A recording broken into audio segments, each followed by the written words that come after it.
Welcome to our channel. Today we how to enable pre-authorization requests with Aetna, detailed guide step by step clearly.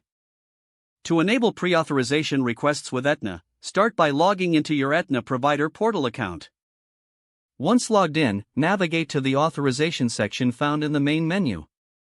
Click on pre-authorization requests. Select new request to begin a new pre-authorization. Fill in the necessary patient information, including the member ID and date of birth. Next, select the type of service requiring pre-authorization from the provided list.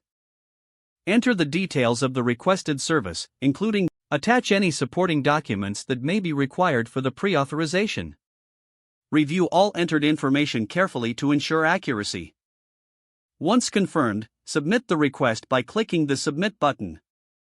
You will receive a confirmation that your request has been submitted successfully. Keep track of the request by checking the status in the authorization section. If further information is needed, be prepared to respond promptly to any queries received from Aetna. To ensure smooth processing, submit pre-authorizations as early as possible before the scheduled service date. After approval, verify that the authorization number is included in all billing and subsequent claims. If the page does not load, refresh the browser or try again in a private or incognito window. Make sure you are using the correct email address, then retype it carefully to avoid small typos. If your password is not accepted, use the reset option and create a new strong password you can remember.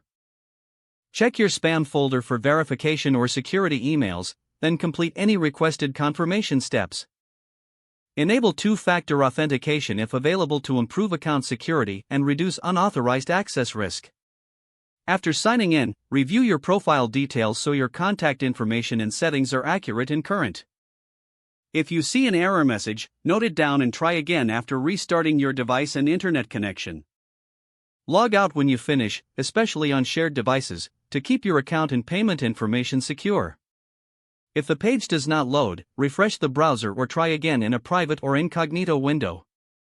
Make sure you are using the correct email address, then retype it carefully to avoid small typos.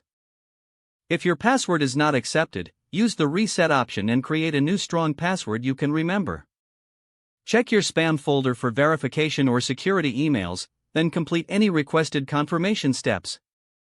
Enable two-factor authentication if available to improve account security and reduce unauthorized access risk. After signing in, review your profile details so your contact information and settings are accurate and current. Don't forget to like this video and subscribe to our channel for more step-by-step tech guides.